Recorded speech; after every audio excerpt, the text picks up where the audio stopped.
Bonjour, vous êtes Pascal Cornet. Pouvez-vous nous parler un peu de vous-même? Eh bien, j'ai 40 ans, je suis né à Bruxelles, je vis à Bruxelles, je suis ouvrier, je suis dans le transport et j'ai 3 enfants. Pouvez-vous un peu nous parler de votre parcours politique? Oui, ben, j'ai jamais fait partie d'aucun parti politique sauf à Nation.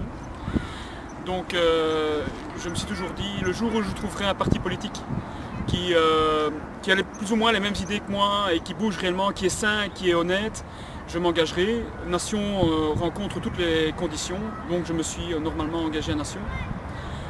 J'ai commencé à être militant et puis on m'a demandé d'être cadre à Charleroi, où j'ai fait cadre pendant 2 ans à peu près. Puis j'ai déménagé, j'étais habité à Bruxelles, donc automatiquement j'ai été cadre dans la région bruxelloise, donc je suis au secrétariat de la région bruxelloise. Ça fait maintenant 5 ans que je suis membre de Nation et je m'y sens vraiment très bien. J'ai suivi les cours du cadre, donc on ne vient pas cadre comme ça n'importe comment en Nation, donc j'ai suivi les cours tous les samedis pendant un samedi par mois.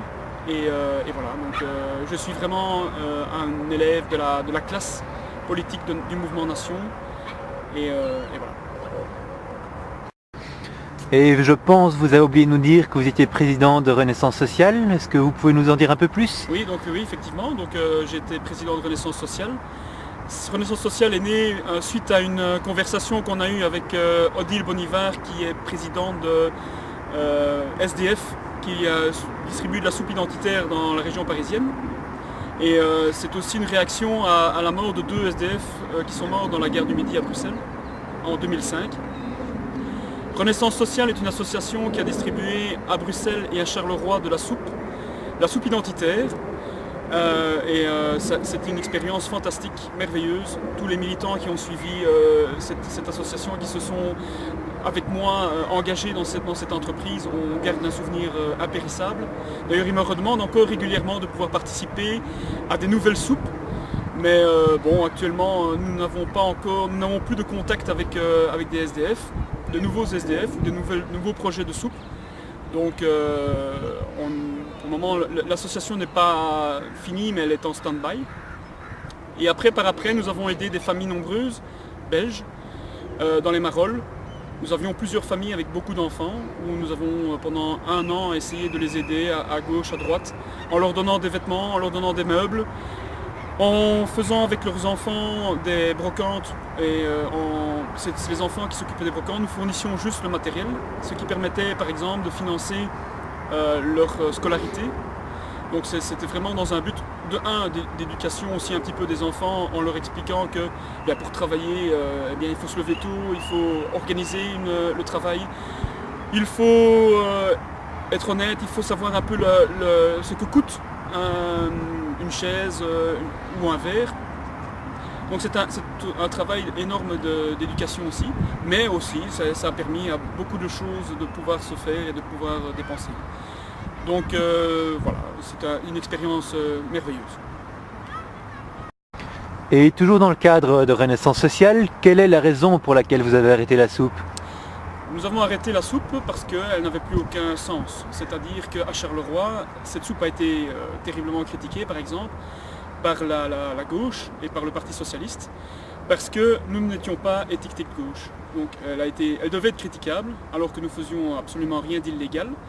Donc cette soupe a été arrêtée parce que la ville de Charleroi a tout d'un coup décidé de s'occuper activement des SDF qui buvaient notre soupe.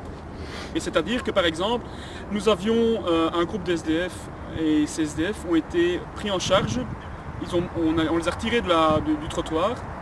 Il y en a même certains qui ont trouvé un job dans un centre pour SDF, ils faisaient la plonge. Donc voilà, pour ne plus qu'ils viennent boire notre soupe, eh bien, ils les ont retirés de la rue, ce qui était fantastique, puisque c'était l'objectif que nous étions donnés, donc c'est de les aider. Et voilà, notre présence a servi à ça. Pour Bruxelles, nous avons arrêté aussi parce que il y avait une autre association qui l'a faite, et qui l'a fait très bien, donc c'est l'association Thermos. Et elle distribue de la nourriture dans la gare centrale tous les jours. Et il n'était pas question pour nous de faire double emploi ou de la faire la concurrence. L'objectif était uniquement d'aider les SDF qui en avaient besoin. Ici, ils n'avaient plus besoin, donc nous avons arrêté aussi à Bruxelles.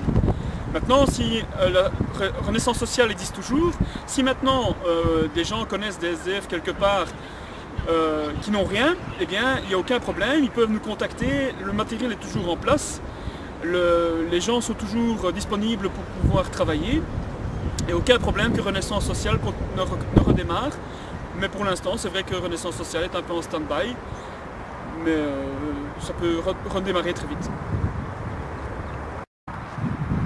La Belgique a subi une crise terrible, économiquement.